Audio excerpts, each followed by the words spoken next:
of the engine mechanically and not electrically, and it's going to only develop 2 to 3 pounds of pressure to the carburetor. Once again, we're not going to find any of that kind of carburation system on the newer cars. Along with the fuel injection, we have an air intake system, and on the air intake system is going to be our air cleaner. On this model, it sits right here before the air plenum. Now, the whole function of this, there's going to be an air filter element under here that keeps the air clean that's going into the engine, to keep any kind of dust and debris out of the cylinders to help prevent cylinder wear. Here's an example of a couple of types of air filters that are going to be used on fuel injection cars. Now, if you notice how clean this air filter is, a lot of air can flow through that filter, keep the engine protected. Anytime your filter starts to look like this one, where you've collected a lot of dirt or dust on it, you start to restrict airflow, and at the same time there's chances of getting dirt and material into the engine. As a preventive maintenance item, we always want to change these at regular intervals and keep the clean ones in the car. Okay, the next item we want to discuss on this car is the engine or the power plant assembly. Now, this one uses a 3-liter V6. Now, that's 3 liters of combustion size. Anytime you see 3 liters or 5 liters or 3.8 liters, that tells you the internal piston area of combustion inside that engine. Now, obviously, the larger the number, the larger the engine. Engines can be relatively small, down to 1.6, 1.3 on the real small cars. A V6, this here is a medium-sized engine that you're going to find in most of the cars that you're going to drive today. What we're looking for here is a system that can convert an air-fuel mixture that we've talked about in the fuel system, mix the air with the fuel to make a burnable mixture. We're going to put that inside of a cylinder and compress it with a piston. Then we're going to light it with an ignition system and explode it. When we explode it, it drives the piston down, which gives you the turning motion of the crankshaft. That's where our power and how our power is developed to drive this engine. The engine, in turn, will spin the transmission. The transmission, in turn, drives the axles. That's how your car gets propelled down the road. Now, you remember I discussed an ignition system. We have fuel, we have air going into the cylinder, we build a compression with the engine, and then we ignite it with an ignition system. That's going to be this area right here that's got the wires that go down to the spark plugs. The spark plug wires, the distributor cap, the distributor, and the ignition module are all part of the ignition system. One of the real critical items to an engine as far as engine life, engine performance, and the age or the wear in that engine is going to be your engine oil, your lubricating oil. Okay, you have an oil fill cap on this engine that's usually on the valve covers that you just simply screw off and add oil as needed, or when the oil is being changed, this is where it goes in. Most engines are all labeled real well. All engines also have an oil dipstick. Now, this is to monitor the level of oil at all times.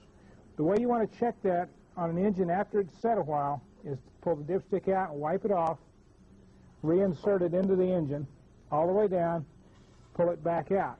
Now, when we pull it out, you'll rotate the stick around and you'll see a full mark. It's marked full. You'll see a checkered area, which is the normal operating range. And you'll see another area with an arrow on it that says add 1 quart. Okay, you should never let the oil get out of this checkered range. What we're looking for here is to keep the oil capacity within 1 quart of full at all times. Anything below 1 quart, you start starving the lubricating properties of the oil from the engine, and you've got chances of premature wear on that engine. At the same time, overfilling will cause problems such as the piston hitting the oil because the oil level is too high, or the piston's actually pressurizing that crankcase to where it causes the engine oil to leak out. The cleaner we keep the oil, the better that we keep the consistency or the oil level, the better and the longer the car is going to last. Another feature of this engine is going to be the ability for this engine to drive all the accessories. Now, we discussed the water pump on the alternator being driven by drive belts. Those drive belts are driven right off of the crankshaft of this engine. Other items that are driven by the engine are going to be your power steering pump and your air conditioning. Any accessories, the engine's got the responsibility of generating the power to drive them. The engine is one of the most important parts of the whole vehicle. Without the engine, we go nowhere.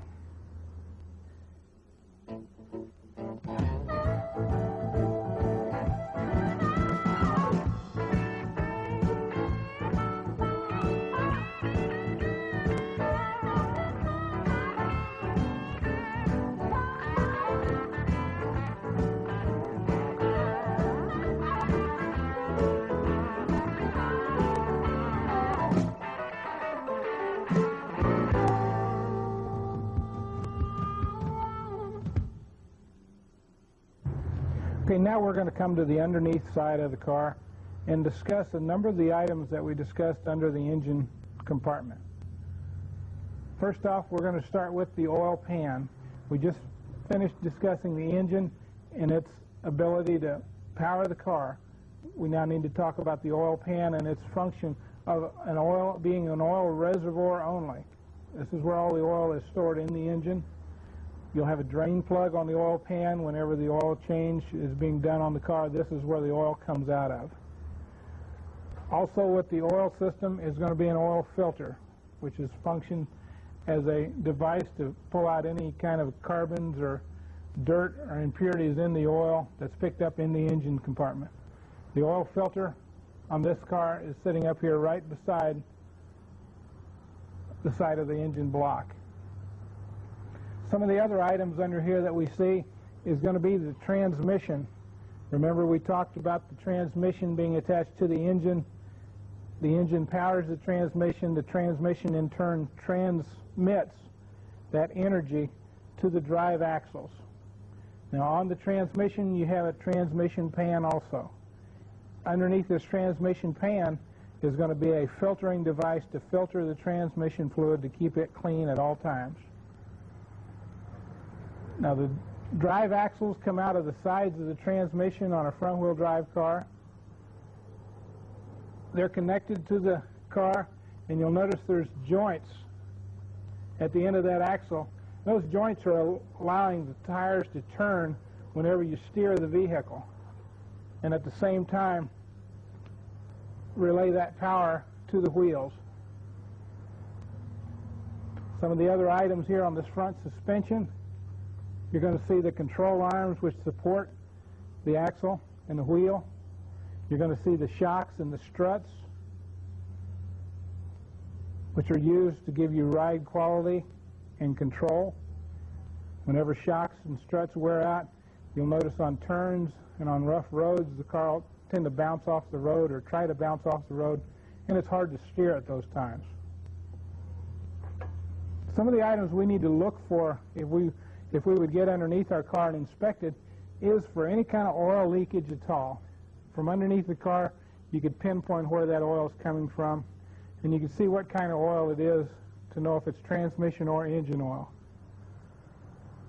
Another item on the car here is going to be your exhaust system. Here, right underneath the engine on this car, is what they call the catalytic converter, an emission control device. From the catalytic converter, the exhaust pipe runs back to a resonator. The resonator's function is just to quiet the sound down of the exhaust, along with the muffler